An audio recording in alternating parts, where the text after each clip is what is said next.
Berita terbaru dari Timur Tengah benar-benar bikin dunia geger. Dalam situasi yang sudah panas, Israel meluncurkan serangan yang mengejutkan, bukan hanya ke Gaza atau Palestina, tetapi juga ke negara-negara lain seperti Qatar, Lebanon, Suriah, bahkan Yaman. Yang bikin heboh, salah satu serangan itu menghantam langsung pusat kota Doha, ibu kota Qatar, yang selama ini dikenal sebagai sekutu dekat Amerika Serikat dan pusat diplomasi regional. Langkah Israel ini langsung memicu ketegangan dan membuat banyak pihak bertanya-tanya. Apa tujuan sebenarnya dari serangan ini, dan bagaimana reaksi dunia internasional, terutama negara-negara besar? Dalam 3 hari terakhir, Israel melakukan operasi militer besar-besaran di 6 negara sekaligus. Awalnya, langkah ini disebut sebagai tindak lanjut dari janji Perdana Menteri Israel, Benyamin Netanyahu, yang bersumpah akan memburu para pemimpin Hamas yang terlibat dalam serangan 7 Oktober 2023. Namun eskalasi kali ini jauh di luar perkiraan. Tidak hanya Gaza, tetapi negara-negara yang sebelumnya relatif aman pun ikut menjadi target.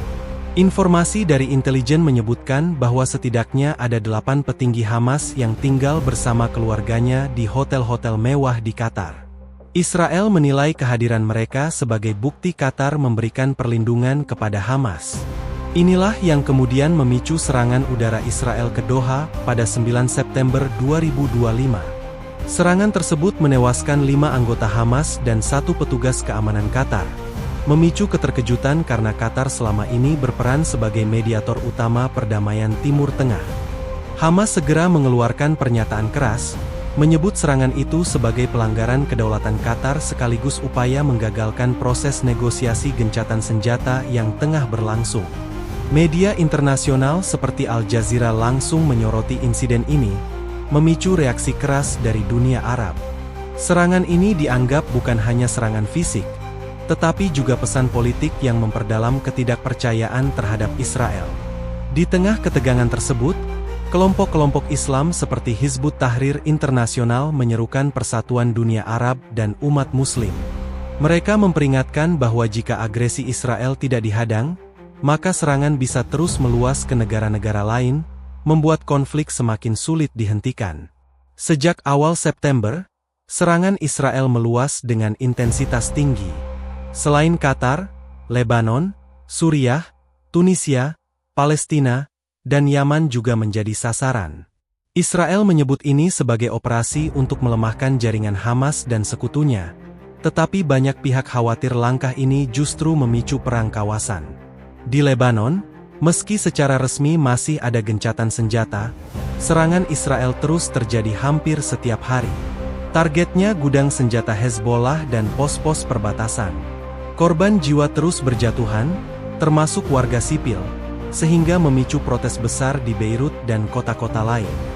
Di Suriah, jet-jet tempur Israel menggempur area militer di Homs dan Latakia. Ledakan besar memaksa pasukan darurat bekerja keras mengevakuasi korban. Sejak runtuhnya rezim Bashar al-Assad pada Desember 2024, Israel semakin agresif menyerang target-target militer Suriah, terutama di wilayah strategis seperti dataran tinggi Golan. Sementara di Yaman, yang sudah lama terjebak perang saudara dan krisis kemanusiaan, serangan Israel memperburuk situasi. Serangan terhadap fasilitas kelompok Houthi menyebabkan ribuan warga sipil kesulitan mengakses makanan dan obat-obatan, memperdalam penderitaan di negara tersebut. Banyak analis menilai Israel sengaja melancarkan serangan ini untuk mengejutkan dunia, menunjukkan kekuatan militernya, dan memberi pesan bahwa mereka tidak akan menunggu izin siapapun dalam menjaga kepentingan nasional. Dengan menyerang berbagai negara sekaligus, Israel seakan menguji sejauh mana dunia internasional akan bereaksi. Serangan ini juga terjadi ketika politik global sedang sibuk dengan isu lain, seperti pemilu Amerika Serikat dan ketegangan di Laut Cina Selatan. Israel mungkin melihat momen ini sebagai kesempatan untuk bergerak, dengan harapan perhatian dunia sedang terpecah. Dari sisi ekonomi, kawasan Timur Tengah adalah pusat energi global. Qatar, misalnya, merupakan salah satu pemasok gas alam terbesar dunia. Jika konflik ini mengganggu produksi atau distribusi energi, harga minyak dan gas bisa melonjak tajam, mempengaruhi ekonomi global termasuk Indonesia. Di dalam negeri, Netanyahu juga menghadapi tekanan politik yang besar.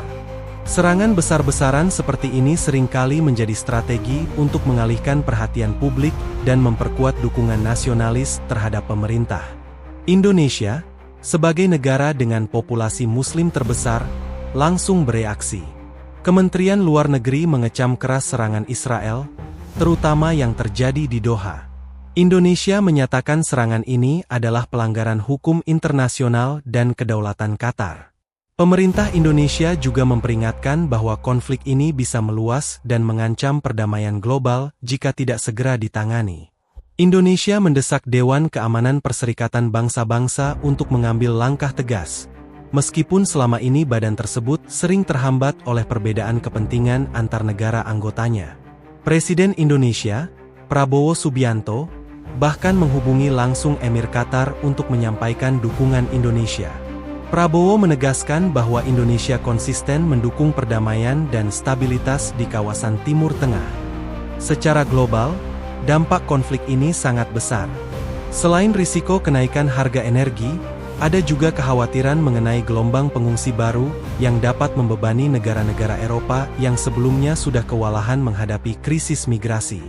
Ke depan, situasi ini bisa berkembang kedua arah. Jika Israel terus melanjutkan serangan tanpa hambatan, perang regional yang lebih besar hampir tak terhindarkan. Negara-negara seperti Iran dan Turki mungkin akan ikut terlibat, memperumit keadaan. Namun, jika tekanan diplomatik dari negara-negara besar, terutama Amerika Serikat, cukup kuat, Israel mungkin akan menahan diri. Amerika memiliki kepentingan strategis di Qatar, sehingga posisinya sangat menentukan dalam konflik ini. Indonesia dan negara-negara Asia lain bisa berperan sebagai penengah. Dengan sikap netral, mereka dapat menjadi jembatan antara dunia Barat dan dunia Muslim. Namun, ini membutuhkan dukungan dari organisasi internasional seperti Perserikatan Bangsa-Bangsa dan Organisasi Kerja Sama Islam. Bagi Israel, langkah selanjutnya akan sangat ditentukan oleh respon dunia. Jika mereka melihat tidak ada konsekuensi nyata, kemungkinan serangan akan terus berlanjut. Tetapi jika dunia bersatu memberikan sanksi tegas, Israel mungkin akan mempertimbangkan ulang strateginya. Krisis ini menunjukkan betapa rapuhnya perdamaian di Timur Tengah.